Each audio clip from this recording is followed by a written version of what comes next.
Hello अस्सलाम वालेकुम। उम्मीद करता हूँ आप सब लोग खैरियत से होंगे। आज हम जो डेरिवेशन करने जा रहे हैं वो ऑर्बिटल वेलोसिटी की है। ये डेरिवेशन क्लास 9 के अंदर चैप्टर 6 से भी रिलेटेड है और फर्स्ट ईयर चैप्टर 4 के अंदर भी ये डेरिवेशन है। तो इसको करने के लिए सबसे पहले हमें क्या करना पड़ेगा, एक डायग्राम बनानी पड़ेगी।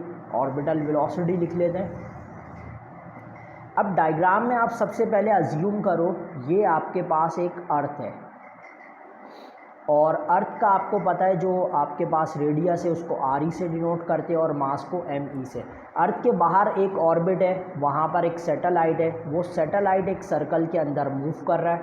वो सैटेलाइट जिस हाइट के ऊपर है उसको हम नाम दे देंगे एच का, और यहाँ से लेकर यहाँ तक जो कंप्लीट डिस्टेंस होगा उसको नाम देंगे स्मॉल आर का। यानी स्मॉल आर जो है वो बराबर हो जाएगा आर ई प्लस एच के।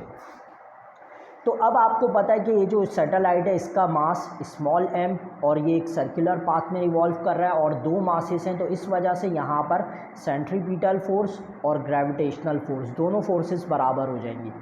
F C M V square over R हो जाएगा और जो ग्रेविटेशनल फोर्स है G M one M two over R square होता है, तो एम वन की जगह स्मॉल एम और एम टू की जगह M E mass of earth और आर स्क्वायर। एक आर से ये कैंसिल, मास से ये कैंसिल, तो फॉर्मूला हमारे पास कुछ हो जाएगा v is equal to G M E upon R. तो ये हमारे पास ऑर्बिटल वेलोसिटी का फॉर्मूला आ गया। इस फॉर्मूले की मदद से हम मालूम कर सकते हैं कि कितनी वेलोसिटी के साथ हम इस सैटेलाइट को मूव कराएं तो वो ऑर्बिट के अंदर घूमती रहेगी, या कितनी वेलोसिटी से ये सैटेलाइट जो इस ऑर्बिट के अंदर मूव कर रही होगी।